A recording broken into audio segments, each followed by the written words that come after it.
BBC continued to make thousands out of His Royal Highness Prince Andrew, the Duke of York. But exactly how? Morning, Neil Sean here in the heart of London. Lovely to see you today. I hope you're all keeping well. Whatever time you're picking this up, hope you're all feeling fine and dandy. After all, we're in the second week of a brand new year. You always get a bit of a lux, don't you, where you think, oh, can't be bothered, the diet's gone out the window, you know what it's like, all the sort of resolutions, you think, I'll do those later. But as ever, we have to get back to your Breaking Royal story of the day. Now, I don't know if you know this, but I'm stood outside a very famous theatre here in London. It's called the Comedy Theatre, or was called it. It's now the Harold Pinter Theatre. A very respected playwright, of course. And this, if you want to know, for you historians out there, people that love London history, is the famous theatre that none other, the sex symbol Marilyn Monroe, came to alongside her husband at the time, the playwright Arthur Miller, for his opening night of Death of a Salesman. There's some wonderful pictures online. She looks absolutely beautiful, as you can imagine. She was here in London filming, of course, The Prince and the Showgirl out at Pinewood Studios. And for him, she took the day off so that he could make sure he got maximum publicity, because after all, he needed that to make sure the play was a success. Now, someone else that possibly could do with a bit of success right now is none other than His Royal Highness Prince Andrew. As we all know, he undertook that now infamous interview alongside the BBC, which has been seen around the world and continues to make lots and lots of money for the BBC.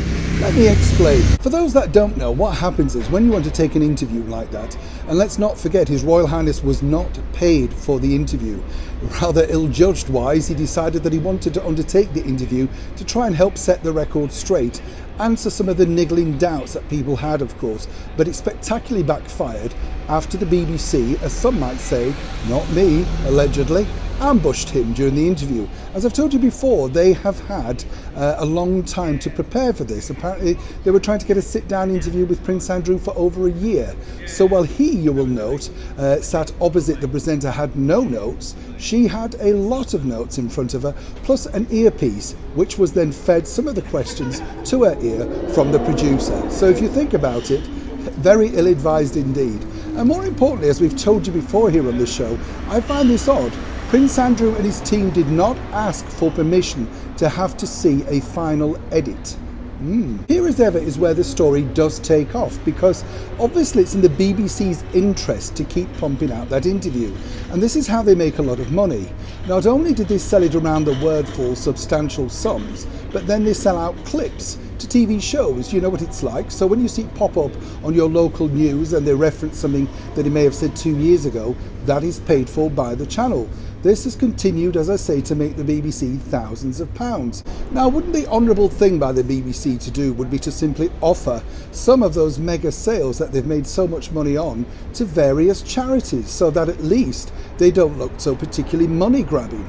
But so far they've been rather silent. I did put a request in, but as ever with the BBC, they must be too busy. All of those 22,000 employees seemingly can't respond to a simple email or phone call.